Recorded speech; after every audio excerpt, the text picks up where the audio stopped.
পূর্বের লেসনেই আমরা দেখেছিলাম মাইএসকিউএলের সাথে পিএইচপির মাধ্যমে ওয়েবসাইটের একটা সম্পর্ক বিল্ড আপ করা সম্ভব হয়েছে। এ পর্যায়ে আমরা একটি ডেটাবেস তৈরি করব মাইএসকিউএলের আন্ডারে। এটি শুরুতে করব কোডের মাধ্যমে, যদিও পরবর্তীতে আমরা আরও সহজ কৌশল দেখাবো। এ পর্যায়ে একটি কোড লিখছি, if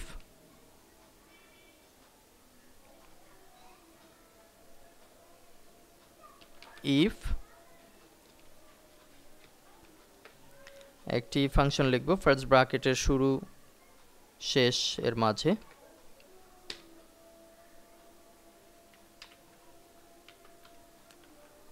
ছোট হাতের MySQL underscore query QUERY query. এটি ব্যবহার করা হয়ে থাকে এক ধরনের রিকোয়েস্ট করার জন্য। আমরা এখন এক ধরনের রিকোয়েস্ট করছি আমাদের এই নামের একটি ডেটাবেজ যেন ক্রিয়েট হয়। আবারও ফার্স্ট ব্র্যাকেটের শুরু শেষ, আমরা এখানে ডাবল ইনভার্টেড কমা দিয়ে লিখছি ক্রিয়েট ডেটাবেজ, বড় হাতের লিখতে হবে।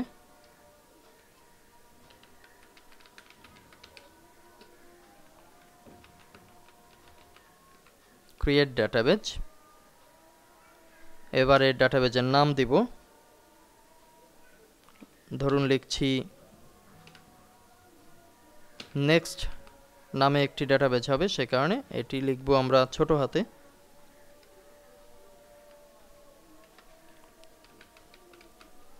নেক্সট।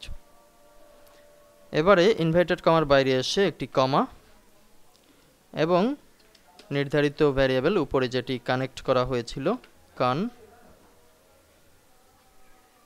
এর মাধ্যমে আমরা বোঝাতে চাচ্ছি আমরা এক ধরনের রিকোয়েস্ট করছি নেক্সট নামে একটি ডাটাবেজ যেন ক্রিয়েট করা হয়ে থাকে মাইএসকিউএলের আন্ডারে, যদি উপরের কানেকশনটি ঠিক থাকে। পূর্বের লেসনে আমরা দেখেছি এ পর্যন্ত যা করা হয়েছিল সেটি ঠিক আছে।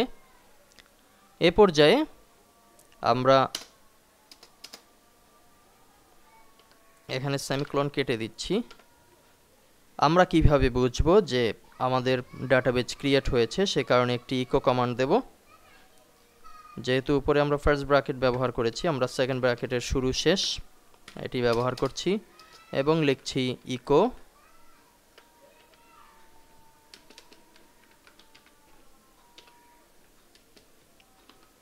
আগের মতোই ডাবল ইনভার্টেড কমার মাঝে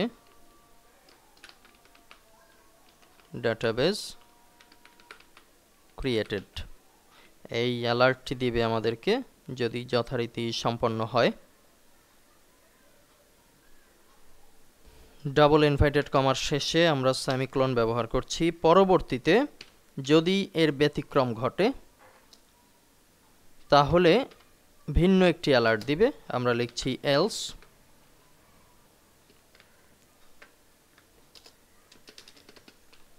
সেকেন্ড ব্র্যাকেটের শুরু সেকেন্ড ব্র্যাকেটের শেষ ইকো। আমরা চাইলে উপরের যে অ্যালার্ট সেই ধরনের অ্যালার্ট কিন্তু এখানেও করে নিতে পারি। শুরুতে অ্যালার্ট, তারপরে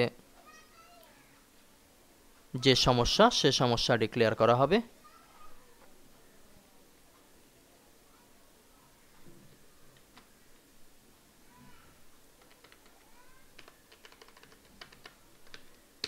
ইনভার্টেড কমার মাঝে দিয়ে দিতে হবে।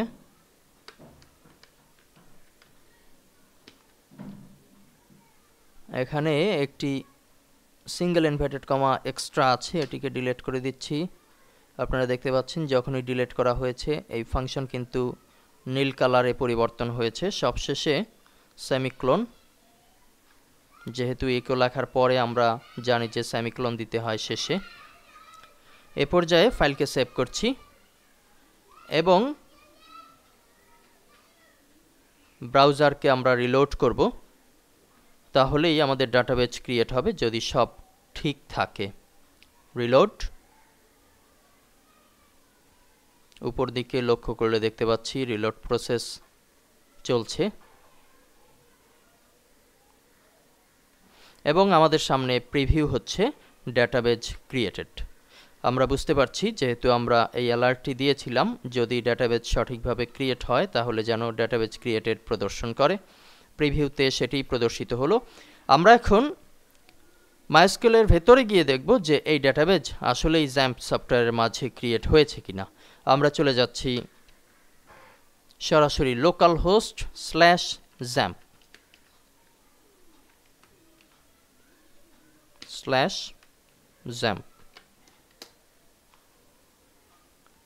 এখানে আমাদের সামনে জ্যাম্পের উইন্ডো চলে আসছে। আমরা বাম পাশ থেকে টুলস অধ্যায়ে phpMyAdmin এখানে ক্লিক করব।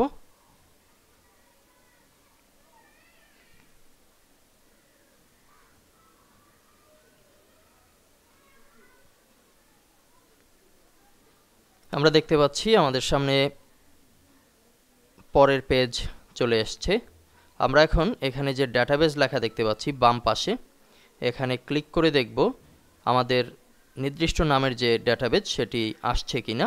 আপনাদের স্মরণ আছে আমরা নাম দিয়েছিলাম নেক্সট। এখানে আমরা দেখতে পাচ্ছি নেক্সট নামে একটি ডাটাবেজ তৈরি হয়েছে। এর আন্ডারে কোনো প্রকার টেবিল এখনও নেই, সে কারণে 0 প্রদর্শিত হচ্ছে। আমরা এখানে ক্লিক করছি। মেসেজ প্রদর্শিত হচ্ছে no tables found in database. সামনের লেসনে আমরা কোডের মাধ্যমে টেবিল তৈরির প্রক্রিয়া দেখব।